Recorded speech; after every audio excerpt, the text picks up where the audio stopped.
নমস্কাৰ বন্ধু-বান্ধৱীসকল, স্বাগতম জনাইছোঁ আপোনালোক সকলোকে আমাৰ চেনেলৰ অন্য এটা নতুন ভিডিঅ'লৈ। থাম্বনেইলখন দেখিয়ে হয়তো নিশ্চয় ধৰিব পাৰিছে কাৰ কথা ক'ব ওলাইছোঁ।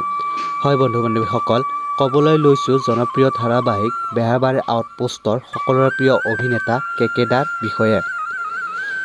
ৰেঙনি চেনেলত সম্প্ৰচাৰিত হৈ থকা সকলোৰে প্ৰিয় ধাৰাবাহিক বেহাৰবাৰী আউটপোষ্টত দেখিবলৈ নাপায় আৰু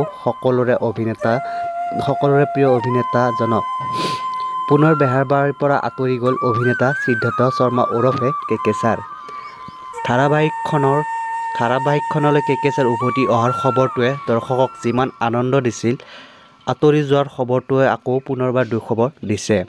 বেহাৰবাৰী আউটপোষ্টৰ পৰা আঁতৰি থকা কাৰণ হ'ল অভিনেতা সিদ্ধাৰ্থ শৰ্মাই জনালে যে তেওঁ আহিবলগীয়া চিনেমা NRC অৰ্থাৎ নলপাৰা ৰামচন্দ্ৰ অভিনয়ৰ বাবে বিৰত থাকিব ধাৰাবাহিকখনৰ পৰা। বেহাৰবাৰী আউটপোষ্টৰ মাজে সময়ে কেতিয়াবা ধাৰাবাহিকখনত দেখিবলৈ পোৱা যাব কেকে ছাৰক। আগৰ দৰে একেৰাহে দেখিবলৈ পোৱা নাযাব কেকে ছাৰক। চিনেমাখন সম্পূৰ্ণ হ'লেই আকৌ আগৰ দৰে উভতি আহিব বেহাৰবাৰী আউটপোষ্টলৈ। প্ৰিয় বন্ধু-বান্ধৱীসকল, জনপ্ৰিয় অভিনেতাজনৰ ভিডিঅ'টো ইমানখিনিয়ে আছিলে। পৰৱৰ্তী ভিডিঅ'ত আকৌ লগ পাইছোঁ। আজিলৈ ধন্যবাদ।